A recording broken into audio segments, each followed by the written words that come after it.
Breaking news చూస్తున్నాం. దువ్వాడ శ్రీనివాస్, దువ్వాడ వాణి, దివ్వెల Madhuri episode continue అవుతోంది.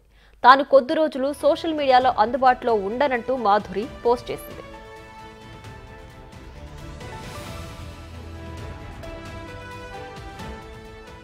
అండి అందరికీ నమస్తే. నేను మీ మాధురి. నాకు మీ అందరి సపోర్ట్తో చాలా ధైర్యంగా ఉంది.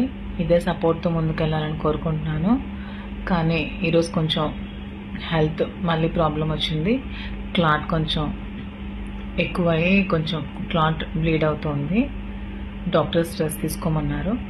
మాట్లాడలేకపోతున్నాను. సో కొద్ది రోజులు సోషల్ మీడియాకి దూరంగా ఉందాం అనుకుంటున్నాను. మళ్ళీ 10 days తర్వాత లైవ్కి వస్తాను. మీ అందరితో మాట్లాడతాను. నాకు సపోర్ట్ చేస్తున్న మీ అందరికీ చాలా చాలా థ్యాంక్స్. దీనిపై దువ్వాడ వాణి స్పందించింది. ఈ పోస్ట్ పై అనుమానాలు ఉన్నాయని అంటోంది. మాధురి రాత్రి 2 గంటలప్పుడు శ్రీనివాస్ ఇంట్లోకి ప్రవేశించిందని అంటోంది. అందుకే మాధురి మొబైల్ స్విచ్ ఆఫ్ చేసి ఉందని, 10 రోజులు సోషల్ మీడియాలో అందుబాటులో ఉండనని ప్రకటించిందని వాణి ఆరోపిస్తోంది.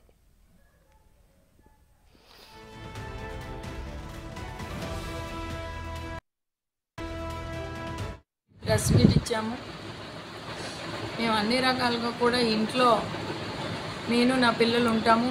మాకు ఎట్లాంటి ఆస్తులు కూడా రాయాలని మేము ఎప్పుడూ కోరలేదు. టాపిక్ని వేరేగా డైవర్ట్ చేస్తున్నారు. నా వల్ల అన్ని రకాల సపోర్ట్స్ ఇచ్చాను శ్రీని గారికి. ఈరోజు డెవలప్ అయ్యారని చెప్పానే తప్ప కానీ ఎక్కడ కూడాను మా పేరున ఆస్తులు రాయండి అని నేను ఏ డిమాండ్స్ని కూడా కోరలేదండి. వాళ్ళే మీడియా ముందుకు వచ్చి 4 డిమాండ్లు ఇచ్చాం, 5 డిమాండ్లు ఇచ్చామని చెప్తున్నారు. దానికి నేను మీడియా పరంగా నేను చాలా క్లారిటీ కూడా ఇవ్వడం జరిగిందండి. కానీ ఎందుకో రాత్రి 9-10 గంటలకి కొంతమంది కుర్రోలు దువ్వాడ శ్రీధరాల డ్రైవరు హేమాచలం అనే వ్యక్తి వెనక వెళ్తున్నప్పుడు నాకు ఆ సిచ్యువేషన్ కొద్దిగా ఇబ్బందికరం అనిపించి పోలీస్ వారికి నేను తెలియజేశానండి.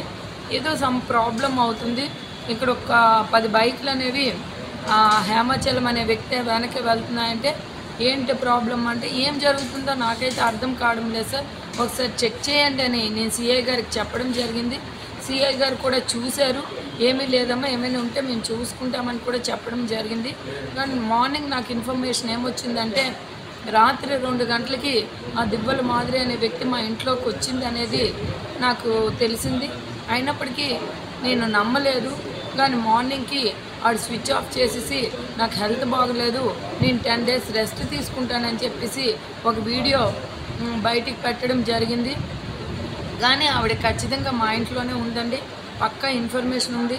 ఇంతకుముందు మీడియాకి అలౌ చేసేవారు శ్రీని గారు, ఈరోజు మీడియాకి కూడా అలౌ చేయలేదు.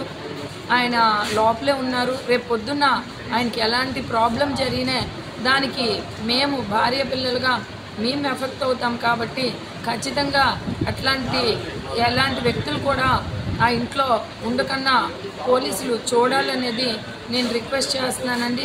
అంతేకాకుండా ఇక్కడి కార్ షెడ్లో మేము కూడా పడుకుంటున్నాం కాబట్టి ఆ దివ్వెల మాధురి పొరపాటుని ఇంట్లో ఉంటే శ్రీని గారితో పాటు మాకు కూడా ప్రమాదం ఉంటుంది. కాబట్టి పోలీసులు ఇమీడియట్గా తక్షణమే హౌస్ చెక్ చేసి పొరపాటున ఆవిడ ఇంట్లో ఉంటే ఖచ్చితంగా ఆవిడకి అరెస్ట్ కూడా చేయాలనేది నేను డిమాండ్. దీనిపై టెక్కలి పోలీసులు స్పందించారు. వాణి ఇచ్చిన సమాచారంతో ఎస్ఐ శ్రీనివాస్ ఇంట్లోకి వెళ్లి తనిఖీలు చేశారు. మాధురి ఇంట్లో లేదని వెనుతిరిగారు. అయినా సరే పోలీసులు ఇంటిని అధీనంలోకి తీసుకుని ఇంట్లో క్షుణ్ణంగా తనిఖీ చేయాలని విజ్ఞప్తి చేస్తోంది వాణి. మాధురి వల్ల తన భర్త శ్రీనివాస్కి ఏమైనా జరిగితే తాను తన పిల్లలు రోడ్డున పడతామంటోంది వాణి.